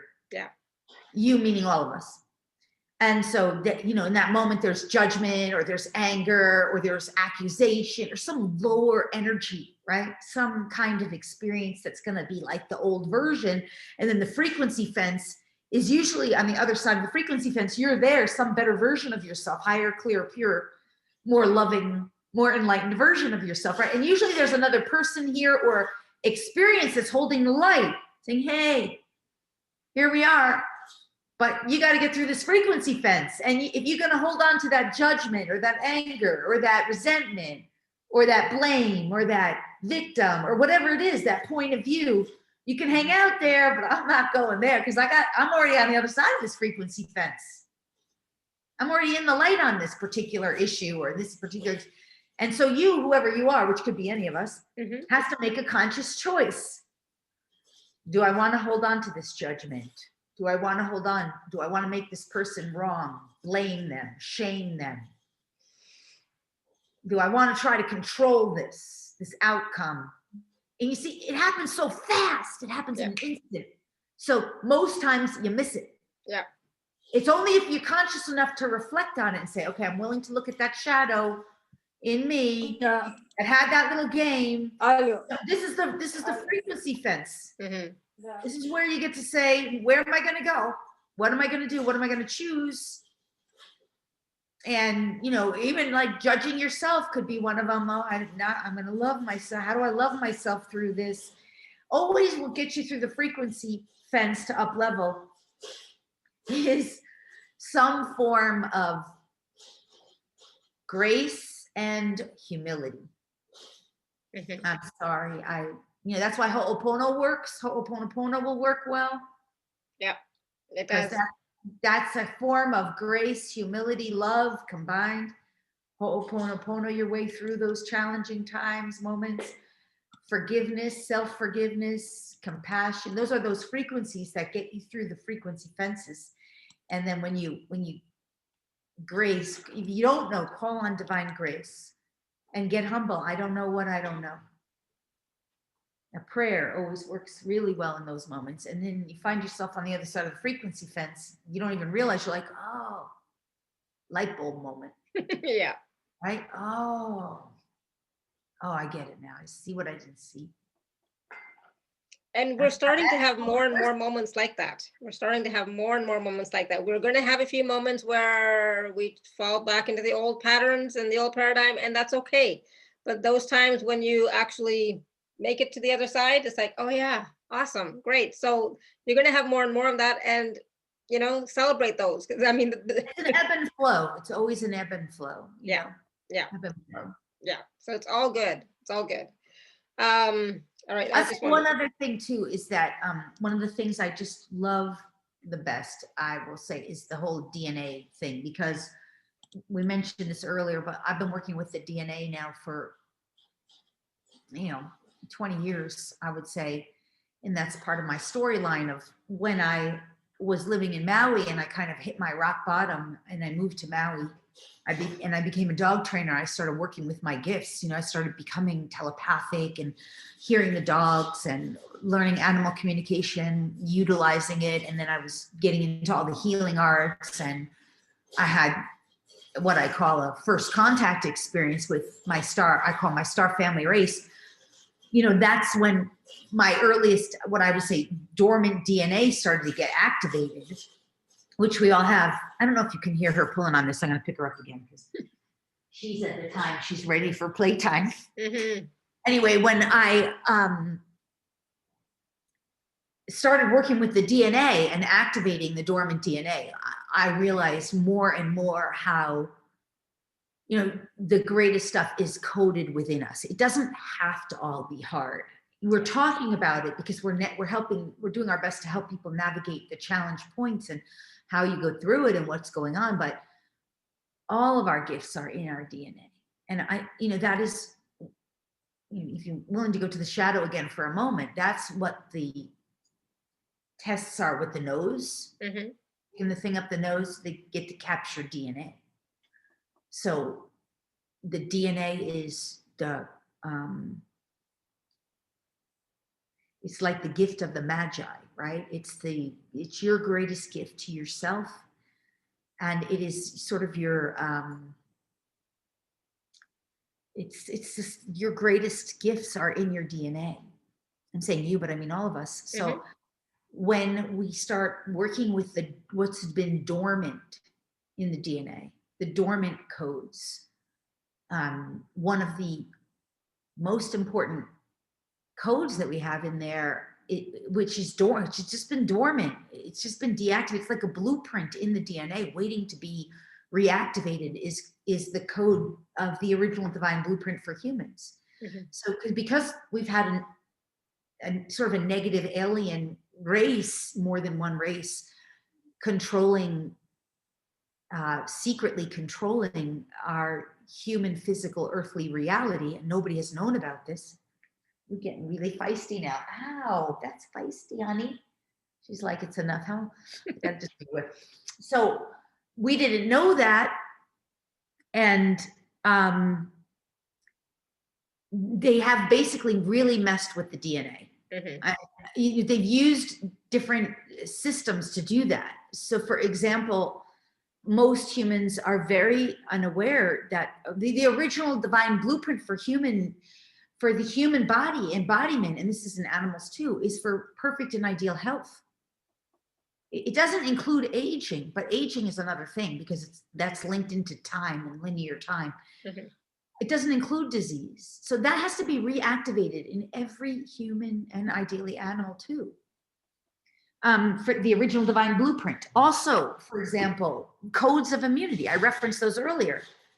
The codes of immunity and imperviousness. Like I said, I have a free video on YouTube now because you have codes of immunity and imperviousness. Now, when you get those codes activated, if you don't consciously will it, because free will is real to greater and lesser degrees. Oh, God, I'm gonna have to, I don't know how much longer I'm gonna be able to do this because she needs her exercise. But so codes of immunity and imperviousness are in our DNA. And when they get activated, really activated, you're not walking around being afraid you're gonna catch a virus. Mm-hmm. And what happens is the way they work, it's dormant. Okay, this is new paradigm spiritual healing. There is no scientific foundation that I know of for this. So I can't claim it that way, but I do know as a gifted spiritual healer, it's real. So when you get these activated, what happens is it shifts and changes the consciousness, and the consciousness directs the DNA. The DNA is literally the RNA is telling the DNA what to do. This is high frequency, new paradigm stuff. It's saying you're immune and you're impervious. All of the cells in the body start taking the direction. Okay, we're gonna try this one instead. From the consciousness, the vibratory state, sorry, it's a little boggy here, the experience changes. Honey, I'm gonna put you in here because this is a safe place for you for right now. I'm sorry. 5 more minutes. All of the consciousness changes, the vibratory state changes, and the body being does become immune and impervious. Now, that doesn't mean that you go and, screw with the laws of nature and say, I'm going to go stand in front of anybody who's coughing or sneezing. I'm going to go run through a COVID ward and say I'm immune. No, because that's arrogant ego. That's not how it works. You work in harmony. You live in harmony with all that is. You in harmony and respect that there is a frequency that could be identified as COVID. And for some people who are plugged into that frequency, they're having very real experiences. Their awareness has not woken up yet to this. They haven't awakened this yet within themselves, but it's available to them if they choose it. So these DNA codes are very important. Very few people realize, like, one of the, what we call negative codes, we can use the word negative in this case, is crucifixion implants implanted in the DNA. People don't even know they have them. Mm-hmm. They got in there through lifetimes and lifetimes of religious ritual, religious sacrifice. It's just, we don't even know. We can't trace it back into with our linear minds, although it is knowable information now. But those crucifixion implants are running in the first 2 strands of corrupted DNA from our old ancestral lives, lifetime after lifetime. And that is all about being disconnected from our source, mm-hmm. disconnected from our ability to create what we want, and disconnected from our Mother Earth at the feet, bound at the feet, bound at the hand. And this is like a program running, and this is nothing to be afraid of. Nothing. It's so easy to clear once you understand that it's there and you know how. We can all clear this. And this is when we stop giving. There's also another program in the DNA called the false sky god. False sky god. Some god out there. Yeah. I don't know. Is he nice? Does he punish you? Does he make you a sinner? I don't know. Is he real? Isn't he real? Better worship him because he might punish me. That's a false sky god. Mm-hmm. That is not infinite love. Infinite love. We all have a God of our understanding, whatever that is, the divinity that we're becoming intimately connected with and to. But it's not some fake punishing false sky god. That's mm-hmm. Santa Claus rewarding some and punishing others. I don't know what that is. So that false sky god is coded into the DNA, manipulating the true human DNA. Once it's cleared out, I'm free from that stuff. Yeah. No longer think you're a sinner. You realize you never could be. All those programs of sin that may have been from your lineage, and the thing is, a lot of this stuff influences us very unconsciously. We don't realize. So,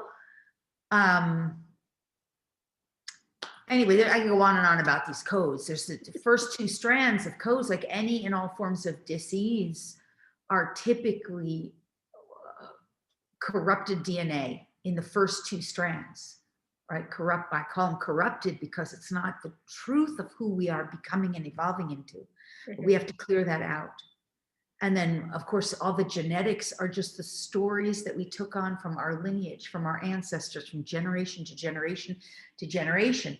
So let's say this lifetime, you're having really hard time meeting your divine partner, mm-hmm. or your soulmate, your right romantic partner. Let's just say, for an example, for all you know, and it doesn't really matter if it's true anymore or not, but it could be that your grandmother's grandmother was some woman who decided she was going to be chaste for her whole life, and she decided that all men are evil, or I don't know what, something, and it got passed down because she told her child about it, mm-hmm. and she told her child's child, and the child, it gets written and coded into the DNA.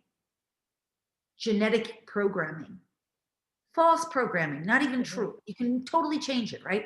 this is why the healing journey is so magnificent, because once we identify that, we can clear that. And then what do you know, lo and behold, the next week or the next month, you know, or you look back at your astrology that said you're never going to meet a man or your right partner. And then the next week it's like, oh, it's according to my astrology, it's coming. And then your energy shifts and you're like, oh, I believe it's possible again. And then, you know, then all of a sudden new opportunities. Oh, this friend has some. Then before you know it, you meet your person. But you don't even link it back to the fact that you cleared that out of your DNA, because you didn't even know that was there in the first place until you became aware of it. It's that kind of thing. So the first two strands that we've been living with are carrying these, I call them corrupted programs or false programs, or sometimes negative alien implants. And they're nothing to be afraid of, but they are something we do have to become conscious of, in my opinion, so that we can resolve them. Because those two strands are typically the things we've worked on our whole life, and we feel like we've gotten nowhere. If you've got anything in your life where you feel like you've worked on something your whole life, and just no matter what you've done, it usually can be resolved through the DNA, and then all of the other stuff of who we're evolving into. That's our gloriousness. That's our magnificence. You know, your great mission, your great service, your super genius abilities, your super talents, your ability to be an animal communicator, an energy worker, whatever it is like that you're wanting, your dream life, like all of those expressions of you, those are just also like blueprints in the DNA. They're just dormant there for you to say, I do want that. I want to activate that. I want to turn that on. Your ability to know like who your star family is and what star family races, where you're going to get your your greatest gifts from that. Because we all have connections to star family beings. Yeah. We can know our star family lineages. We can have just, it's endless. It's all in there. It's in the DNA. That's why I love that. It's like awakening the codes within us that are,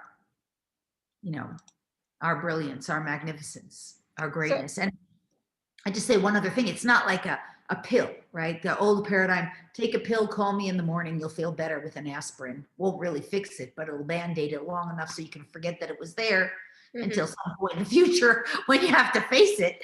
No, it's not like a pill.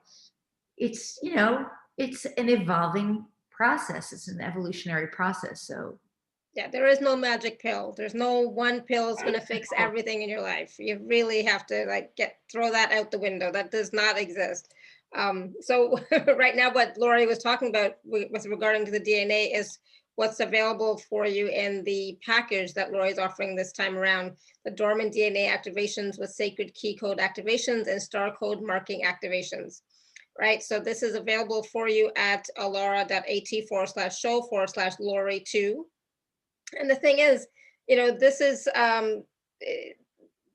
something that like Lori said, it's a process. It's not just like one and done. It's a process of doing these different speed activations and processing and integrating and living your life, right? And choosing what it is that you want to create and how you want to express yourself moving forward.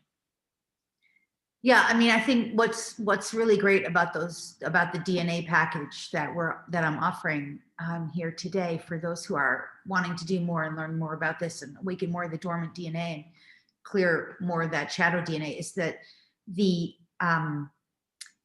whole package is comprised of about probably 5 years of DNA activations, but all of them are meditations with healings and channeling. And you get access to it. It's like you can listen to it whenever you want, of course. But also in there are several meditations where you learn to activate your own DNA. So a ton of it is just listen, breathe, receive, allow. And it's done because you're participating with your consent and with your energy. And it's always the divine that does the activations, right? I'm a facilitator, channel, heal, I'm working in the physical world for the divine as a spiritual healer. But also it's really a wonderful package because you get to learn how to do it for yourself too. Like there's certain meditations in there that are just designed for that. Plus, what's great about it is that the channelings, every one of those activations are always different. Mm-hmm. And the channelings that come through, sometimes it's members of the animal kingdom, sometimes it's star beings, different star family races. They give insights and guidance on navigating our reality. We have angels, angel gods, archangels, ascended masters. It's just so much incredible channeling that comes through too. So even though it's activating and clearing and healing and meditative, it's also really enlightening. Just tons of, I mean, the content is incredible. And it really does help you shift your reality, because what are we talking about in the end? At the most basic level of what's going on in our reality, the whole of humanity, all it is levels of awareness. We call it level, but a better way to say it would be frequent vibratory states of awareness, frequency bandwidths of awareness. So one person's awareness who right now is, maybe they can't pay their mortgage, or their, someone they love is suffering or being challenged with illness, or that's a frequency of awareness. This is my awareness of what's happening in my reality. And then someone else is maybe struggling with COVID, or someone else is struggling, whatever. And then you have other people having other awarenesses, whatever they are, all over the planet. Well, what happens with these DNA activations is when you're in this energetic state, the DNA is getting activated. In those moments, it's shifting your frequency of awareness. It's up leveling, shifting, changing the vibratory state. It's downloading and activating new frequencies of awareness within you. And then what happens is, through that awareness, your whole experience changes. Not like a pill, but it does. It changes. And then you wonder, that's when you have those moments where you get to reflect and be like, oh my God, this has changed. That's why I was explaining that storyline with my family, wow, massive change. And I, in a way, didn't even see it happening. And at the same time, I was working on it. Yeah. Oh, wow. So much better. So much better. Yeah. And that's how that happens. And that's why I love the DNA part, because it's as close to a pill as a solution, I think, as you can get from a perspective of spiritual healing. Because once a new blueprint is being read, a lot of it does sort of seem to start happening very automatically. And by the way, I'll just reference the lower realms for a moment. The vaccination program that's has been underway. We know that the purpose of those vaccines, what they're doing is using messenger RNA to tell the DNA what to do. That's why there's a lot of videos that are they're trying to take them off, but where people who got those vaccines, their bodies are doing things like this because they can't control their bodies anymore, because the messenger RNA has now gone into the DNA and started telling it what to do. And so now their higher functions are not functioning because those vaccines have done that. Not all, I'm not saying all, but in some cases that has happened. Mm-hmm. Well, in the higher realms, we're doing something similar, but it's entirely pure. So when you get really good DNA activation, this happened to me for 2 years, and now it was going on like this. I would call it floppy fish syndrome. I would get DNA activations and my body would be doing stuff like this because I couldn't hold the light. Mm-hmm. My body was too dense, so the light was charging through, moving out the shadow. But it was blissful. It was never scary when I was getting it in those earlier days. I didn't even really fully understand it. I was playing with it for myself. And so I'd have these moments of just right? Similar, totally different, because this was blissful. And I could stop it at any point. I could be like, okay, well, enough. That's a little too weird for me, right? Yeah. And then I'd have all this more light and all this more enlightenment. And that's brings us back full circle to the conversation of embodiment, because now I'd be embodying all this new awareness, all this new consciousness that's contained within the codes, that the codes are now expressing in me and through me. So you see the same games playing out in the lower realm. It's just secrecy, manipulation, coercion, unconscious, giving power away. In the new, it's reclaiming power, reawakening, reactivating it. And all that's in the DNA. So to me, you can choose. That's why I just love this stuff. And that's why I decided to make it available here, because it's very powerful and does not only, heal and restore the body through some of the codes to ideal, optimal state of health and well-being, but life experience change, all areas, that are relevant for you. So. And that's what's going to assist us in this new ascension paradigm to move forward with ease, because it's like, that's what we want in our lives is to have more ease, more flow, more grace. And these DNA activations are going to help you to do that because it's going to start changing, what you're experiencing, what's available to you. Right. Mm-hmm. Yeah. Mm-hmm. Awesome. Yeah. Good. So yeah, again, I love that you just said that. I mean, that you said what's available to us, because you see, when we start activating this stuff and opening up to these higher frequencies or these pure frequencies, it does present new opportunities that weren't there. So going back to the COVID as an example, a person who believes, who's just been watching TV, their perspective and watching the news is that there's very limited choice. You either get a vaccine or you be afraid, you might get it.